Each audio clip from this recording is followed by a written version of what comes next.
اعوذ باللہ من الشیطان الرجیم بسم اللہ الرحمن الرحیم۔ آج میرا موضوع ہے مولا علی علیہ السلام کا ہم شکل فرشتہ۔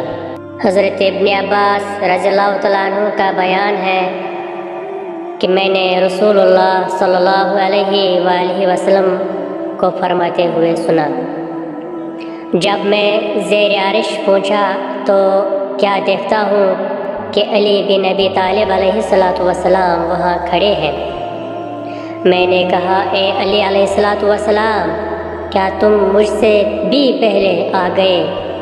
جبرائیل علیہ السلام نے کہا، یا محمد صلی اللہ علیہ وآلہ وسلم، آپ کس کے ساتھ باتیں کر رہے ہیں؟ میں نے کہا، اپنے بھائی علی علیہ السلام کے ساتھ۔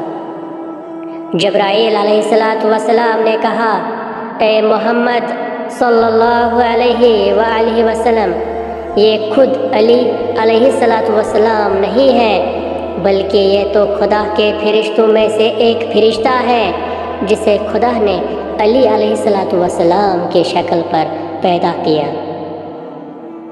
جب بھی خدا کے مقرب فرشتے علی علیہ السلام کے اس مقام کی وجہ سے جس کی بدولت وہ بارگاہ خدا میں منزل قرب رکھتے ہیں، علی علیہ السلام کی زیارت کے مشتاق ہوتے ہیں، تو اس فرشتے کی زیارت کر لیتے ہیں اور خدا کی بارگاہ میں ان کے شیوع کے لیے استغفار کرتے ہیں۔ سبحان اللہ، کیا شان ہے میرے مولا علی علیہ السلام کی۔